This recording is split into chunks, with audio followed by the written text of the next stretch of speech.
आज जो मैं आपको किस्सा बताने जा रहा हूं वो हमारे कस्बे के भूतहा अस्पताल का है। सारे कस्बे के लोग इस अस्पताल को भूतहा अस्पताल कहते हैं। इस अस्पताल का असली नाम विक्टोरिया अस्पताल है। इस अस्पताल को आज से करीबन 100 साल पहले अंग्रेजों ने बनवाया था।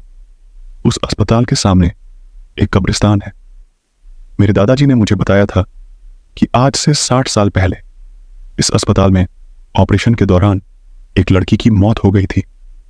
तब से उस लड़की की आत्मा उस अस्पताल में भटकती है।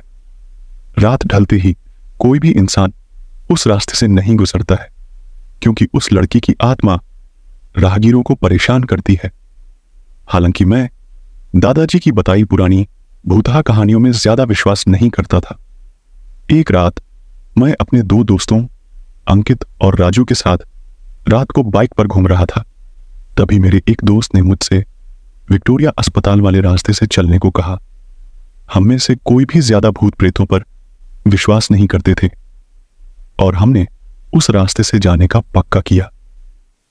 उस समय रात के 10 बज चुके थे। हम तीनों ने यह बात अपने परिवार वालों को नहीं बताने का वादा किया और उस रास्ते पर निकल पड़े डीहे। जैसे ही हम उस रास्ते से निकले, रास्ते पर रेत होने की वजह से हमारी बाइक फिसल गई और हम तीनों धड़ाम से बाइक से दूर गिर गए। गनीमत थी कि हम लोगों को कोई चोट नहीं आई थी। बाइक चला रहे मेरे दोस्त अंकित ने बोला कि उसका बैलेंस तो बराबर था, फिर ये बाइक कैसे फिसल गई। हालांकि वो थोड़ा डर गया था, तो मेरे दूसरे मित्र राजू ने बाइक चलाने को कहा। अब राजू बाइक चला रहा था। हम 1 किलोमीटर ही चले थे कि अचानक हमारी गाड़ी का टायर पंचर हो गया और गाड़ी की स्पीड तेज होने से गाड़ी इस बार फिर पिछली बार से भी दूर तक फिसलती गई। इस बार हमें कोहनियों और घुटनों पर थोड़ी चोट आई थी। अंकित फिर से बोला कि इस जगह में जरूर कोई गड़बड़ है, हम लोग वापस उल्टे चलते हैं।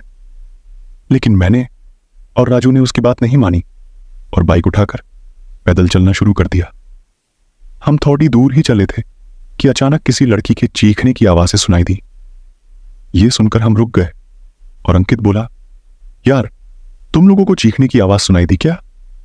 हमने उसकी बातों को अनसुना कर कहा कि कोई जानवर की आवाज होगी। 5 मिनट चलने के बाद फिर वही चीख फिर से सुनाई दी। इस बार तो हम दोनों को भी थोड़ा डर लगने लगा। हम तीनों ने वापस चलने के बारे में सोचा, लेकिन हम रास्ते के बीच में आ गए थे। पीछे चलने में 3 किलोमीटर और आगे चलने में 2 किलोमीटर बाकी थे। हम लोगों ने आगे जाने का सोचा। थोड़ा आगे चलने पर हमें बरगद के पेड़ डीएच के नीचे एक औरत दिखाई दी। इतनी रात को अकेली औरत को देखकर हमारे तो रोंगटे खड़े हो गए थे। हम लोगों ने पीछे मुद्दाने का सोचा। तभी वो बूढ़ी औरत चिल्लाई, बेटा रुको, मुझे हाईवे तक का रास्ता बता दो। हमने पूछा कि इतनी रात को आप इस रास्ते से कैसे निकल रही हो? तो उस बुढ़िया ने कहा कि मैं पड्ढोस के गांव की रहने वाली और मेरे पास पैसे नहीं हैं, इसीलिए मैं पैदल ही निकल पड़ी। हाईवे के उस पार मेरा गांव है। हमने उस बुढ़िया की बात का विश्वास कर लिया और आगे निकल पड़े। रास्ते में वो बुढ़िया हमसे सारी बातें पूछने लगी। बुढ़िया हम तीनों के पीछे चल रही थी। हम तीनों दोस्त अब अपनी बात कर रहे थे। तभी राजू बोला कि लो मां जी, आपका रास्ता आ गया। और वो जैसे ही पीछे मुद्दा तो वहां कोई नहीं था। हम तीनों की तो सिट्टी पिट्टी गुल हो गई। हम बाइक को धक्का मारते हुए जोर से भागने लगे। भागते भागते अंकित ठोकर खाकर गिर गया और हमें जोर से चीखें सुनाई दी। हमने भी बाइक को वहीं पटक कर अंकित को साथ लेकर दौड़ने लगे और अस्पताल के पास कब्रिस्तान तक पहुंच गए।